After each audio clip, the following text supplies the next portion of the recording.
Hey guys, I'm Jax. And I'm Victoria. And you're listening to Like Totally Random, a new podcast about music, movies, Netflix, and everything in between. Have you ever felt sad in your life, Victoria? I sure have. I've got just the cure for you. What's that? BTS. What is that? It's the Korean pop band group, supergroup, the Korean pop peeps. Korean pop idols. K-pop. You know, it's a thing. I love BTS. Oh my god. But they're kind of the only like Asian pop group or like hip hop group. They're the only K-pop group I know anything about. Same. And I haven't listened to much of their stuff, but like it makes me want to listen to K-pop. It's so good. I just don't know if I have the strength to go into that culture. No, yeah. I mean, I have to take myself out of it every couple of months because I'm like, I can't do it. It almost is like overwhelming. It is so much. It really is. Yeah. And it's like, if you think about all the work that goes into like all of these K-pop artists and like the choreography and the singing and like everything is so perfected so that you love it. Yeah. I feel like that's overwhelming. It's too much. It really is too much. Did you see that documentary on them making K-pop bands? No. So I think it's on... I think I saw a clip of it. Something of it? Yeah. I think it's on Netflix. I can't remember, but Chris and I... It was just one episode in a series. Right. Maybe I'll find it on Netflix and see if I can put it on our Instagram or on our Twitter. I don't remember what it was, but just like you said, it's like so exact. The mathematics behind making these bands or these groups, these super groups, really popular in like Korea is like, it's too much. It's crazy. Like, I think the clip that I saw, it was this girl and she was like training to become like a K-pop star and she wasn't great at dancing or anything and she had been working years and years and years and this was like the final step to see if she would make the cut. Oh no. And I don't think she was going to make it. How I don't know. I didn't watch sad. I think it cut off at that point, but I was like, oh my god, that's so intense. It's really intense. I did. Okay, this is unrelated, but... I did. Yes. Okay, so have you ever watched K-dramas, like Korean dramas? Not really. I've seen bits and pieces of clips of them anytime I go to like the Korean spas, but I but I've never actually watched any on my own time. They are good. They're dramatic. They are, but like not in a cheesy telenovela way. Like it's still got the long stares. Yeah. Yes. You know, but it's like the way that it's done is. I don't know. I prefer it. I don't know if it's because like I grew up watching all the worst telenovelas, even to this day. But like the plot is so good, and I feel like they're so sincere. If that makes sense. Like obviously not. It's a TV show. Yeah. But I feel like they're very sincere in their emotions in a way that a lot of other shows aren't. Like I feel like it's more vulnerable, and I think that's what's interesting about it. Okay. So I started watching this. That seems a little off-brand for Korean. Right? But it's all like everybody's really like angsty or like moody or like super in love in like I guess it's because I live for that. I live for that angsty will they won't they some kind of drama, fake relationship kind of a vibe. Yeah. And they definitely like capture that. I started watching please hold while I find it. Please hold. Basically it's this K-drama and it's almost like Groundhog's Day where every day he lives the same day over and over again. It's called One More Time. And it's about this guy in a band with his girlfriend and like two of his friends. And suddenly something weird happens and he meets this little girl and it's like Groundhog's Day. So every day he lives the same day. And he's been with his girlfriend for like 7 years and he's over her. And he's just like basically about to break up with her, etc. And so he does everything he can. He like hangs out with all these other girls. You know, learns how to... Because he wants to break up with her? Right, exactly. So he wants to live a different life and he wants to, you know, take advantage of it. But he's also kind of going crazy because every day is exactly the same. Right. And so then, spoilers, but at one point he starts thinking about her and he's like, I wonder what she's doing. And he tries some of the food that she makes him and he's like, oh man, I miss this so much. This was my favorite and I was so sick of it, etc. So it's got like these really heartwarming moments where he like genuinely reflects on his relationship and what she means to him and all those kinds of things. And I feel like in American TV, no matter how angsty it is, I don't think that that's ever truly explored like that. Yeah. You know? We definitely... I don't feel like get very real. You know, somebody goes, oh, I miss that or, you know, like if somebody decided that they want to break up with them, right, you know, they'll go and they'll explore their options, and then they'll come back, and really it's only like one episode that they ever really think to themselves, oh, I really love that person for this literal one reason, and all of a sudden I want to get back with them. Right. There's no true feeling towards a change in character. Exactly. And it's like, this one I thought was especially interesting because it was like the domestic things. Like oh my God, she went so out of her way. She cooked for him every day because he had vocal nodules or whatever. I don't fucking know, dude. What? I don't understand anything. But like, so she cooked for him. She's like, diet is really important. And like, she knit him a scarf, and he was like, you know, I don't wear scarves, and like was such a dick to her. What a douche. And then in the end, he's like, oh man, like she knit me a scarf, and like my neck is cold. He's like genuinely appreciative. And I feel like in movies, even if it's like super romantic movie, like a Notebook kind of movie, I feel like it still isn't as explored, you know? Yeah, I agree. Especially from the male's perspective, but even the female's perspective. I think it's hard because I feel like we focus quite a lot in this day and age in society, and not just in America, but like, you know, men kind of have to look or feel a certain way in terms of like their character. I feel like I definitely don't give Ryan Gosling? Yeah. Ryan Gosling. I definitely don't give Ryan Gosling a second thought in terms of being a good actor to be able to convince me that he's emotionally invested. Like, he's not a bad actor, and I think he's great in certain things, but I definitely do not get a character has just come of age vibe from him. Right. Like, almost at all. Yeah. So, like, The Notebook was... I think with The Notebook, and I know you're just, like, giving it an example, but, like, I think with The Notebook, it was, like... pulling at some heartstrings that, I don't know. It was almost like they tried too hard. They really fucking did. They really tried to get at what this Korean drama or other Korean dramas get to. They tried to get to that in like a Western way, and I don't think it quite hit the mark. Yeah. Like, I will still probably cry if I watch The Notebook tomorrow because the ending You're not is a fucking sad. monster. Thank you. I mean, I might be emotionally stunted, but still. But I'll still cry, okay? But that's what I think. I think that's kind of like a divide. So that's why I think it's really interesting to watch those K-dramas and like see the difference and not... I think until this moment I didn't realize what the huge difference was. But I think that's what it is. I think it's like being more in touch with their emotions and not a false way. In a way that I think is relatable. You know? Right. Interesting. Yeah. I like that. I feel like I'd be more on board for that sort of stuff than like... watching another fucking rom-com. I am so fucking sick of rom-coms. It's unbelievable, but I am like that way. I feel like I cannot handle any cheese or any romantic. Like, I am so sick of people being easily in love. Yes, absolutely. Like, oh, there was a small obstacle and now we've surpassed it and it's happy days 5 ever. And the life we live together will not have anything ever come up, you know, that makes no sense or that's hard for us or any trials or tribulations. And it's like, I think we all know that's fucking bullshit. See, but like... I'm kind of a sucker for the rom-com. I know it's, like, not my brand or whatever. It's not. Like, I'm so jaded and, like, you know, fuck everybody. I'm fine with dying alone. But, like, I love me, like, The Lake House. You know what I mean? Like, God. A good Sandy B and Keanu Reeves. Okay, Keanu Reeves 5 ever, but Sandy B, fuck Come my on. life. The Lake House is a great film. Or, like, I watched this recently, To All the Boys I've Loved Before. Oh, yeah. I rewatched it yesterday. I don't know, it's just so cute.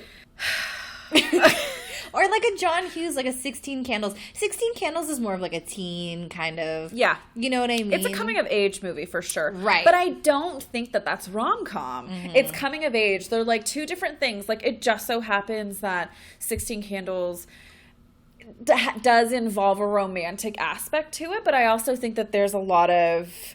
growth from her character a little bit, like yes and no. Like, I don't want to get too deep into it, but like there's a lot of things that happen within her to be able to allow that rom-com side of it to even happen. So I don't know. I don't know. I just have a lot of emotions about To All the Boys I've Loved Before. I'm not going to lie to you. I'll have to watch it. I don't know. You have to, because my favorite thing on earth is the fake dating thing. I don't know why. It's so fucking stupid. What do you mean? Like that, like it's a theme in movies or books or whatever. People start like fake dating because of X reason. Oh. And then as they're dating, they're like, wait, but we're really dating. Or wait, we really love each other. Got it. You like it as a theme. Yeah, I'm a sucker for that kind of shit. Yeah, and I kind of am too, actually. Yeah, see? Yeah, the ones I actually do like do have that theme in it. That's true. And so that's what this is. And it's like, and the whole time you're watching it, and then at the end you realize like, oh, they did all of those things because they genuinely liked you from the beginning. Right. And you were stuck in this story in your head. And something else. Exactly, exactly. I mean, same kind of thing as, I guess Pride and Prejudice, if we want to go that Lord. far. AKA Keira Knightley, that version. Fucking love that version. Yeah, that's a pretty great version. That's the best. I don't know what that actor's name is. I don't either. I wish he was in more things. I feel Me like he too. faded into obscurity. Kind of. Did you ever see, what was that movie that they redid with the white cast? What? It was like Death at a Funeral? Death at a Funeral, yeah. Yeah. So he was in that. That's so right. fucking good. That's right. Oh, man. If you haven't seen that, I'm pretty sure it's on Netflix right now, guys. I Like, think you it really is. have to go check it out. Both versions might be on Netflix. Oh. So, my personal favorite is the one with Chris Rock in it. I haven't seen that one, actually. That's Dude. the second version. That's Okay, the so... remake. Oh, that's the Yeah, remake. the first one was British with Peter Dinklage. Oh, so then there's a third one. There's a third? Dude, there's a third one. Hold on. Death at a Funeral? Yeah. Because there's also 4 weddings and a funeral, but I think that one has what's totally his name different. in it. No, I'm not thinking that one. I don't know. Maybe Peter Dinklage is in all of them. We're thinking the same thing here. Okay. Okay. Same movie. Yeah. Same Okay. thing. So there's two versions. 2 versions, one old, one new. Okay. Got it. So the one I'm talking about is the British one. Right. And he's in that, and that's such a good movie. Oh God, but that scene. Okay, What I love it? Pride and Prejudice. The scene where he's walking towards her. Yes.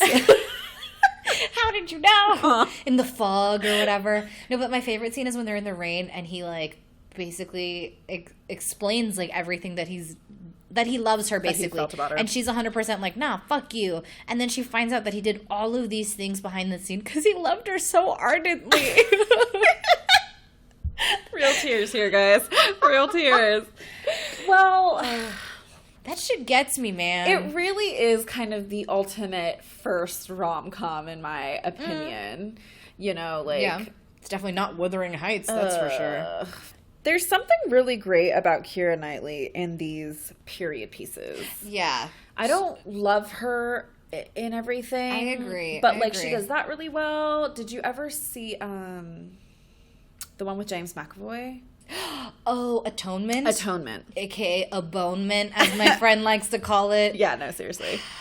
I will say, okay, we watched it in theaters, and I think we were a little too young to, like, fully understand it. I want to say we were, like, early high school or something like that, and we were like, what the fuck was that movie? So I would love to rewatch it. I just remember the library scene. Of course, who doesn't remember that library scene? You know what I remember about that library scene is that I wanted that green dress for like 10 years. Dude, yes. Such a beautiful chartreuse color. Plot twist. Chartreuse is not red for everybody listening. This is something I just learned. Yeah, Victoria thought it has thought it has been red this whole time. It's actually not chartreuse. It's a green. It's like an emerald. Beautiful emerald green. Oh, gorgeous. But you know what, though? Like, that movie kind of introduced us to James McAvoy. Did it? It did. It came out that long ago, dude. Like, he may have done, like, 1 or 2, at least the American American audience. Mm-hmm. He may have done, like, 1 or 2 movies before that, but that was the first thing that he did that, like, kind of blew him up. Right. That was, like, a huge, because that movie was huge. Yeah.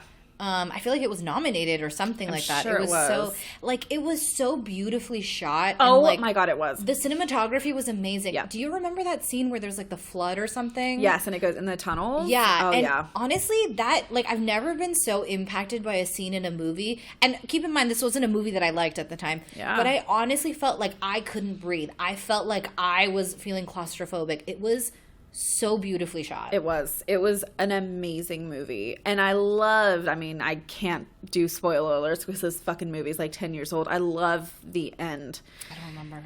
You'll have to rewatch it. That'll be my homework. Yes. And I don't think you're going to be disappointed with the ending as well. I think in your heart of hearts, it'll be on brand for you. Okay. Yeah.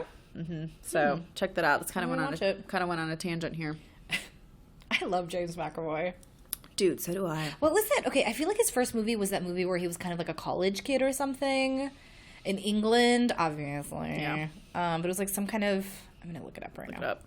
He did this terrible movie with Christina Ricci. Was it Christina Ricci? What? What the fuck are you Hold on. I've got to find it. Hold on. Christina Ricci? I think no. I'm No. pretty certain. Yep. Okay. Yep. He sure did a film with Christina Ricci. What? It was called Penelope. Have you ever heard of this movie? I feel like nobody's heard of this movie except for me, and I don't know how I even know about it. This isn't the one where like he's oh my god, yeah. I remember this one. You know what I'm talking about. Oh my god. Where she has like a little pig nose and it's like a curse or whatever, and she has a bunch of suitors and she hides behind two-way mirrors to like vet them. Oh my god. Oh yeah. Oh my god. Oh yeah. I couldn't even finish watching that movie. I watched it because I loved him. Yeah. And he had that like early 2000s like haircut and it was so good. Yes. It came out in 2006. Damn. Oh, I love him. Okay, so for everybody who's actually started listening to us on a regular basis, I'm sure you know that I love shorter stature men with big noses. James McAvoy is probably number 5 on that list. I think He's not that short, is yeah, he? he's like 5'9". I mean, that's fine. What movie was I thinking of that he was like in college or something? I want to say it was like a list movie. Like, you know what I mean? Like Starter for 10? Yes. What's I think that, that's what I was what's that one thinking about? Do you remember that one? I can't really remember, but that was my first Like introduction to him? Yeah. Okay, so a year after he did Atonement, he did Wanted.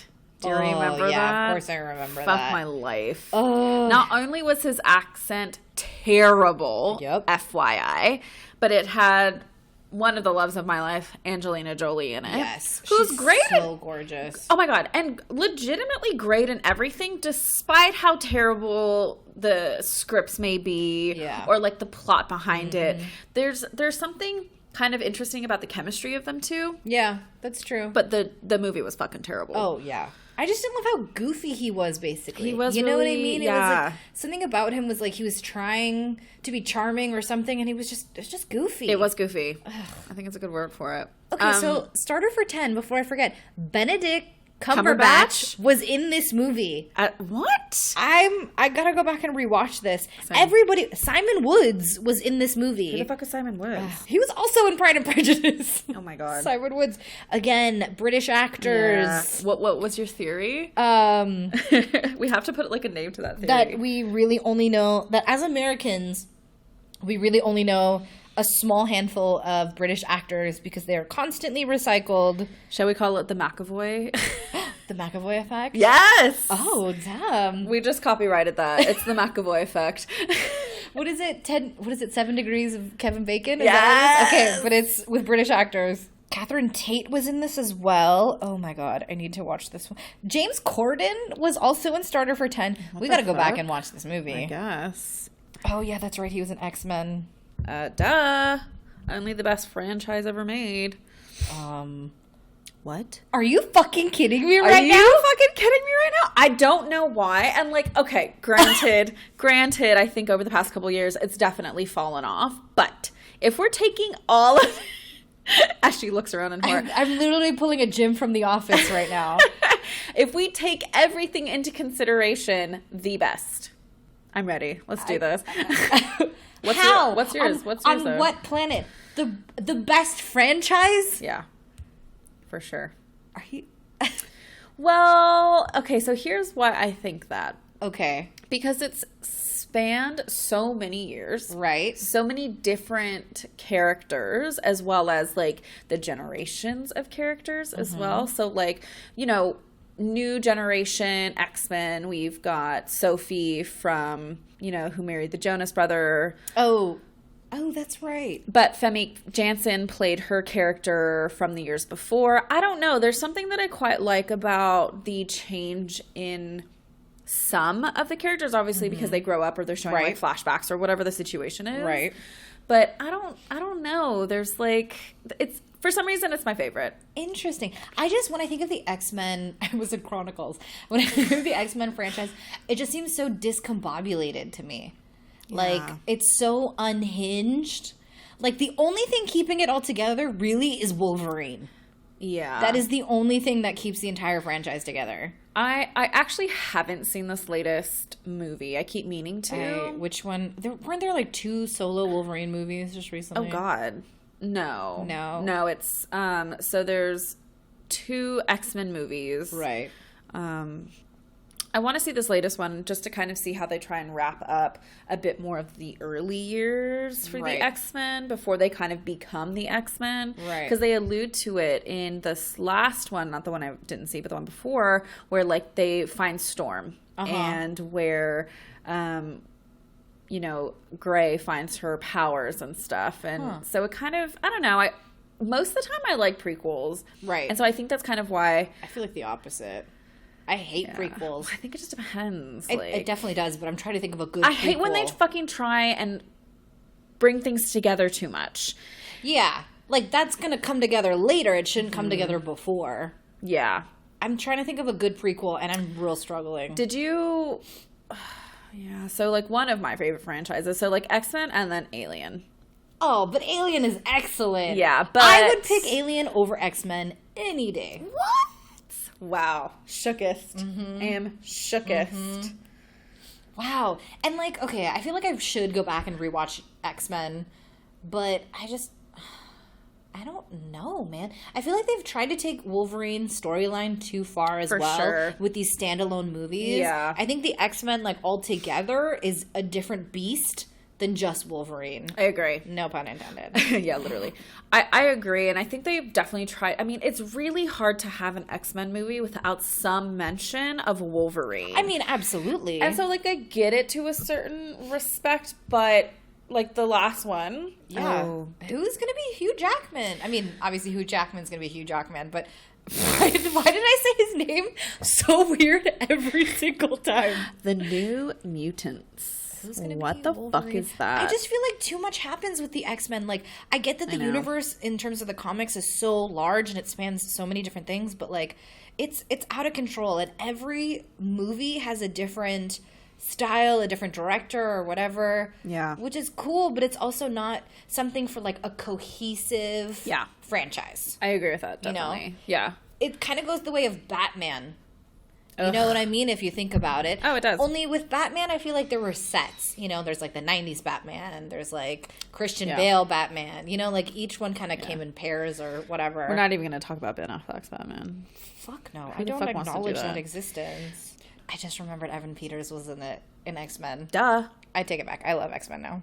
Yeah, dude. And actually, he has some of my favorite scenes. He's great. I just love him across the board. He can do no wrong. He really can. He's such a fucking intense actor. Absolutely. Like, every single thing he's ever done, I've been 100% convinced about. There's never been a question of his acting ability from my point of view. No. Like, when he was the claw person in what was that fucking show? The claw person? I can't remember the Lobster Boy. American Horror Story. American Horror Story. Like, okay, that particular, I can't remember what, Freak Show. Yeah. That particular season was strange. I hated that season. Yeah, not everybody liked that season, but he was great. He sold it. He sold it. And guess what? His eyes are too close together. Holy shit, dude. Mm-hmm. Wow. You really do have a thing. I know. That's not a deal breaker, apparently. I mean, it's true. They are too close together. I love him so much. I don't know that I'm going to watch American Horror Story without him in it, to be real. I mean, I really hope they don't think that that's even an option. Or it's not going to be in the next one. What? Because he broke up with what's-her-face, Emma Roberts. And so I think he wants some time to himself, which I get. Damn, he was so good in the last one. I know. Oh my God. I fucking love him so much. Pretty much every single time I've seen him in American Horror Story, I've wanted to have sex with him. 100%. Even with the weird lobster Even hands. with the fucking claws. Didn't care. No. Mm-hmm. He obviously knew what he was doing. I mean, those ladies were not complaining. Love it. Oh my god. So they did Logan. Right. Did you see that? I think is that the one with what's his name? His brother? Is that the one I'm thinking of? Sabretooth? No, that's not that one. That's the Wolverine, I think. Aha, X-Men Origins Wolverine. Yeah. With what's his name? Liev Schreiber? Well, I fucking loved that one. Well, yeah, because what's his face is in it too. Fucking so Ryan Reynolds is in that one. Isn't he? Was he? No, yeah, I thought he was. No, this is the old-timey one, like back when he gets his powers for the first time or whatever, and it's kind of like... Yeah, but I thought Ryan was Reynolds he? was in this one. I'm definitely possibly wrong. Let's go to no, he's in it. Is he? Yeah. Who was he in that? Deadpool. What? Yeah. Yeah, so that's where it fucks with me a lot. I remember Deadpool and how awful that scene was. Yeah, that's not a good scene. Even though his bod looks super great in it. Absolutely. When doesn't it? Logan is the most recent one, and that's not Origins. So the Wolverine stuff, that's Origins. This is past. Sorry, this is like old. This is after the X-Men disband. Yeah. They're like Xavier, Doctor, he's dying of like dementia and shit. Like it's after everything is like said and done. Okay. And Wolverine finds out that his DNA was taken to make a kid. Oh, and it's a little girl or something, and it's protecting the little girl or whatever. Fucking amazing, dude. So there's some really cool like fight scenes in there, but like that's where it starts to deviate for me a little bit. I get really kind of confused. Like I love MCU and I love like this world, right? But it does start to get a bit gray for me. Yeah, and I feel like there were so many mistakes made and people are trying to fix them as the film goes, like Deadpool and that kind of thing, that it just kind of loses me. In terms of like an overall franchise, I can't sign on. Yeah, certain movies I like, whatever that one was with the magician guy. Oh, Nightcrawler? No. Hold up. Because Taylor's in it. Gambit. You're thinking Gambit. Gambit, that's it. Gambit was a fucking great character. Absolutely. That they did not explore for some reason. Yeah, nothing happened with him. What the fuck? He was so good. Yeah. So again, that bothers me too. Yeah, I feel that. And it's not like the MCU where it's like, these are the actors we have. We have a clear... like projection that we're going towards. This was like, oh yeah, we'll make this movie. Oh yeah, we'll make that one. Yeah. Oh yeah, we're also gonna make that one. Let's see if we can get a couple. Oh, we can't. Okay, new people. It just spiraled out of control because of how popular it was, and those roads weren't set in place early enough. Right. And it was like kept wanting to make movies. Yeah, it's like the fucking 405 freeway. They were like, actually, shit. All the highways in California. Yeah, that's true. they needed some place to get there, but they didn't know how, so they just fucking plopped them wherever they wanted. Thanks for listening, guys. Please be sure to rate and subscribe wherever you listen to podcasts, and be sure to follow us on Instagram at @LikeTotallyRandom. The following is audio of a traumatic event involving a spider and two little bitches. Two big bitches. This whole episode was recorded under duress, under the watchful eyes of an arachnid. Viewer discretion is advised. The spider fell. No. Oh my god, where did it go? No. No.